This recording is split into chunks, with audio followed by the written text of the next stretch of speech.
Assalamu Alaikum everyone, welcome back to another video. I hope you're having a wonderful day. So I don't know if you have seen my latest videos, but I'm trying to kind of diversify away from just the usual, stock market videos and kind of also talk about the bigger picture. And that's genuinely the most important part. So recently we talked about fire. So if you haven't seen that video, go and watch it. It's called the Escape the Rat Race and Retire Early.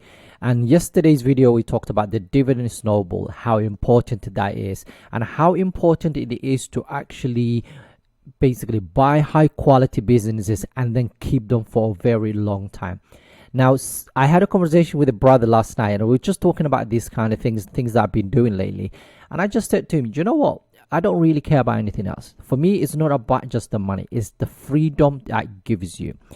I've got two children. 11 years of old and of age, if I can speak, and a 7-year-old. Both of them now are in that transition of learning Quran and so on. I want to be able to sit down with them and basically just talk to them about Quran, talk to them about Hadith, and just talk to them about the religion and show them the importance of it and so on. I want them to be able to travel around the world and do things that I didn't do when I was at their age, because the world has changed a lot. I want to be able to have the freedom just to go to the masjid and pray every salah that I want to. I want to be able to do all of these things.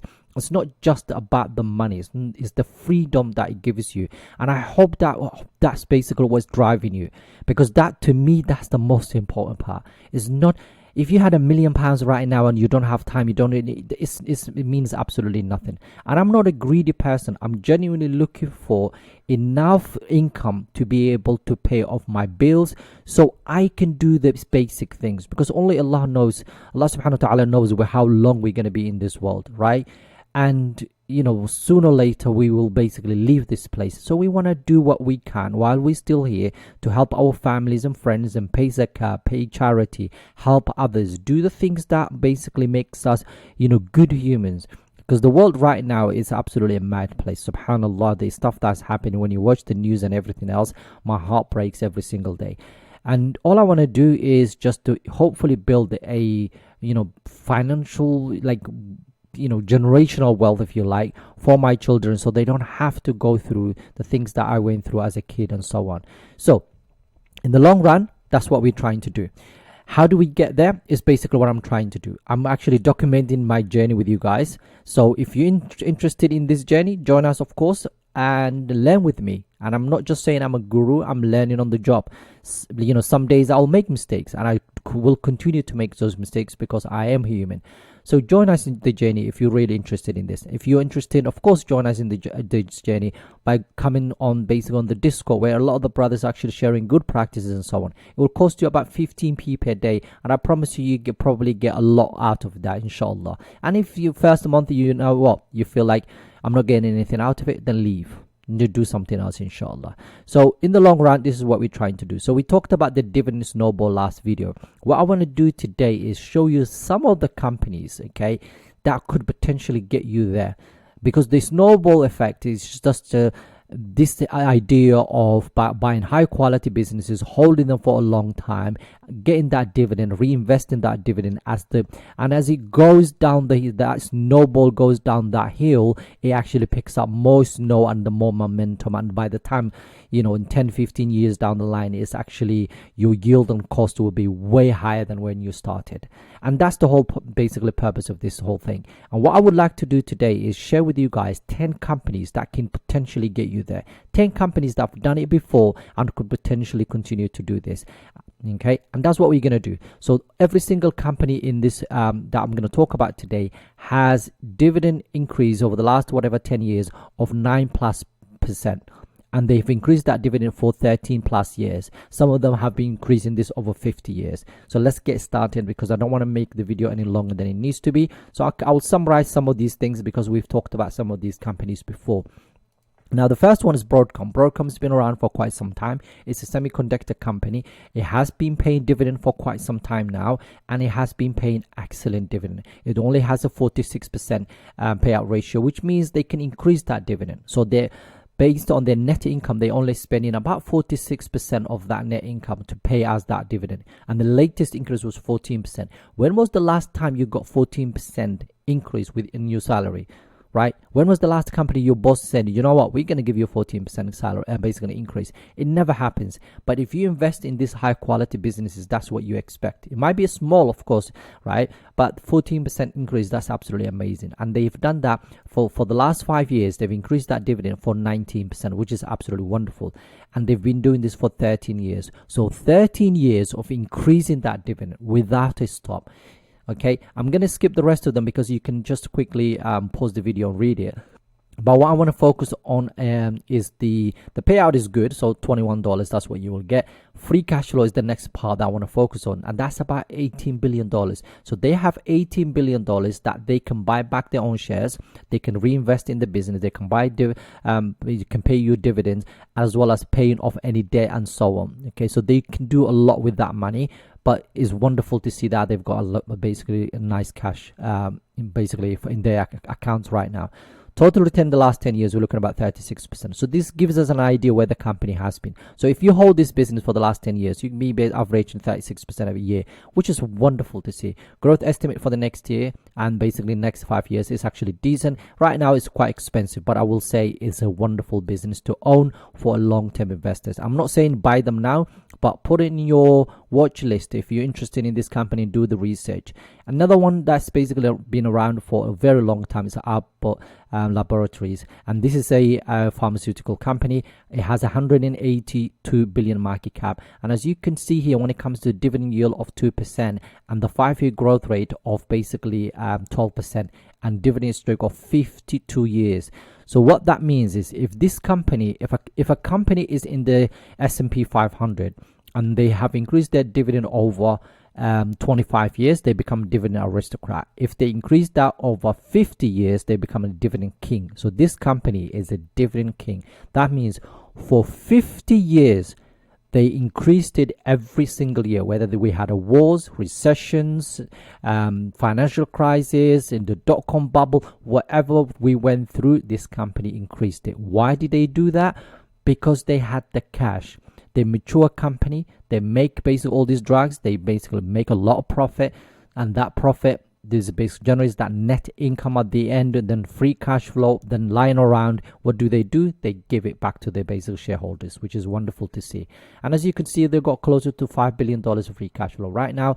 Total return the last 10 years about 12%, and then expected to grow about basically 8% every single year for the next 5 years. Fairly value right now $104 per share is where they think Morningstar says it should be.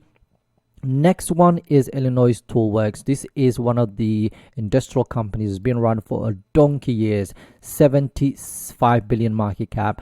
And look at this, 9% basically increase over the last 5 years. So the dividend growth rate over the last 5 years for this company is 9%. 52 years of increase in that dividend as well. Another dividend king. Almost $3 billion of free cash flow. And total return the last 10 years, we're looking at about 13%. It is expensive right now and expected to grow moderately in the next few years. But as you can see, it's about 17% expensive right now, basically premium right now. The next one is automatic data processing. This is one I own in my portfolio. As you can see, it's over 100 billion market cap. It's been around for a very long time. And as you can see, the latest increase was 12%, as well as the 5-year average of 14% and 49 years. They need one more year to become a dividend king. Okay. $3.4 billion of free cash flow right now, 14% total return the last 10 years, fairly valued, $240 per share is where they think the price should be. Right now it's $246. So this is one of my favorite companies so far, and I have been buying lately, and I'm going to potentially continue buying it in the next few weeks. If it comes back down, maybe another 5-10%, inshallah. Novo is one of those companies. I think it's a Danish company. It's a pharma company. It's the company that is competing with Eli Lilly's when it comes to the weight loss drugs and all of that stuff. 568 billion market cap. They're not, I don't know if they're in the S&P 500, so I can't call them a dividend aristocrat, but they have, if they're in the S&P 500, they will become a dividend aristocrat. Okay, 18% in terms of the last 5 years, in terms growth wise, for 7 years of increase in that, which is absolutely amazing. And look at this here. This cash, in fact, that is, I want to check this because that might be, yeah, it's definitely that was in Danish krone. So basically I converted it to US dollars. So if you go to the company's website or Yahoo Finance, you'll see that is in their money. Okay, so they basically, you then have to convert it to, if you go back here, statement, you'll see it says to get DKK. So if you convert that 52 US dollars, it's about 7.2 billion dollars, which is fine. So I just wanted to double check that because sometimes these companies can catch you easily. Right, so 20% in terms of total return the last 10 years. It is expensive right now, but again, another great company, diversified portfolio or pipeline of basically drugs, and they have, and so on. The next one is one that I wish I bought it when it was really cheap. Is Williams Sonoma. It's the company that owns loads of different basically stores out there. That's why they don't have basically any moat at all, because anybody can enter their market. It's only 20 billion market cap anyway. But when you look at the last basically latest increase was 26%, and the 5-year growth was 16%, and 14 years of increase in that dividend 7.2. In fact, I think this is wrong. Yeah, I swapped these two around, but there we go. So now it's corrected. So 18% in terms of total return in the last 10 years, and $1.5 billion of free cash flow. Again, is really expensive. We were talking about this company when it was really cheap, but now look at it, it's very, very expensive. The next one is the one that I own in my portfolio is Lind. This is basically has a market cap of over $200 billion. Latest increase was 9% in terms of the 5-year growth rate, and then 31 years of increase in that dividend. So they're definitely a dividend aristocrat because they are in the S&P 500 and have increased that dividend 25 plus years. Look at this in terms of free cash flow. They got over $5 billion right now sitting there. Total return the last 10 years, we're looking at about 14%, and it's fairly valued right now and expected to grow moderately, which is absolutely nice to see. The next one is Canadian National Railway. This is again, it's not in the S&P. I don't think it's in S&P 500 for that reason. It's not dividend aristocrat, but they've increased that dividend 7% recently, 12% in the last 5 years, 27 years of increase in it, $2.7 billion of free cash flow right now, 9% in terms of total return the last 10 years. They're expecting to grow about 13%, 19%, 9%, for the following 5 years. Fairly valued right now, $115 per share is where they think the price should be. The next one is one that I own as well, S&P Global. This company has a market cap of $135 billion. It has a wide economic moat. Recently, they have not increased it well, so it was 1%. And I think that because the stock came down, the revenue went down quite a bit. So for that reason, they probably did not want to increase the dividends as much, but they carried on increasing it. Okay, and this is the problem with some companies. And 3M was doing this basically like less than 1% every single quarter or every single year, just to keep up that dividend king basically status. And I hate when companies do this, but I don't think this is the case for this company, because look at the 5-year growth rate. It was 12% over the last 5 years. So hopefully we'll bounce back once the revenue is basically back to where it is. They might be selling one of the slowest growing segment of their business. That's what I heard today. So hopefully we'll see what happens with that one. I'll be happy if they sell that, because it's been quite slow. I think it's the mobility side of things. And 50 years of increase in that dividend. So this company is a dividend king. And as you can see here, $3.9 billion of free cash flow, 19% in terms of total return the last 10 years. Seems fairly valued right now. And finally, we've got Robot Technologies, 56 billion market cap, wide economic moat, 9%, almost 10% increase the latest, 10% in the last 5 years, 31 years of increase in that dividend. So another dividend aristocrat. So in terms of free cash flow, almost $2 billion, 15% in terms of total return in the last 10 years. And when you look at right now, the price and the expected growth is about 9%, 8%, and then $408 per share is where they think the price should be. It needs to come down quite a bit to be able to hit that target, I guess. Now, in terms of Sharia compliance side of things, you can pause the video, have a look at it. There's no issues with any of these companies. And like I always said to you guys, do your own research, find out more about these companies. But like I said to you again, just change your mindset. Think about the long term.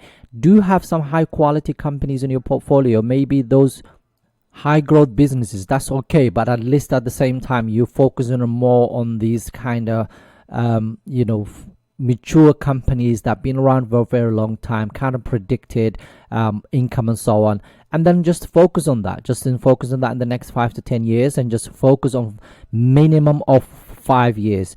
Some companies I buy them and I know I'm going to hold them for at least a year, then I take it from there. Some companies, for example, Intuit, when I bought it first, I said I'm going to wait for 1 year and see what happens with the business. If after 1 year I can see the business is mature, I learn more about the business and so on, then I will add more to it. I've done that with almost every single company that I have in this portfolio. I buy it first for a year and wait it for a while, and then after a year or so I might like the business, I might continue holding it, or I might sell it. So I'll let you know, inshallah, as always, just share my journey with you guys. Like I said to you guys, everything I'm doing here, I'm not saying I'm an expert, I'm just giving you some information to use for your own researches and so on. At the same time, kind of get you guys to start thinking about it and show you exactly what I'm doing. That transparency is the most important thing for me, because that was the reason I started this whole journey of YouTube, because it wasn't just to make money or anything like that. Genuinely, wallahi al-azim, I wanted to basically share my journey, because there was nobody out there who are basically doing anything to do with Sharia compliant and openly showing us what they're buying and selling. I'm open to criticism. Every day I get those comments about things, whatever, like Visa, it's not halal. How do you know? Is MSC, it's not halal? Do you research? Of course, ask these questions, and I get that, and people don't know about these things, which is absolutely fine. Ask those questions, I'm happy to answer them, but I'm sharing it. I'm putting it out there just to let you guys know that this is what I'm doing. If you want to do the same, khalas, carry on, inshallah, good luck with you. If you're not doing it, khalas, that's fine. There's no nothing to worry about. Anyway, I'm going to stop the video here. I hope you enjoyed this type of content, and please, if you are genuinely, join us here 15p per day. At the same time, like the video, subscribe to the channel, help us get there, inshallah. Help us get to as many brothers and sisters out there as we possibly can. There's about 46% of you guys that watch the videos regularly that are not subscribed to the channel. Come on guys, what are you doing? It doesn't cost you a penny. Just click that thing, inshallah. Have a wonderful day. Assalamu Alaikum.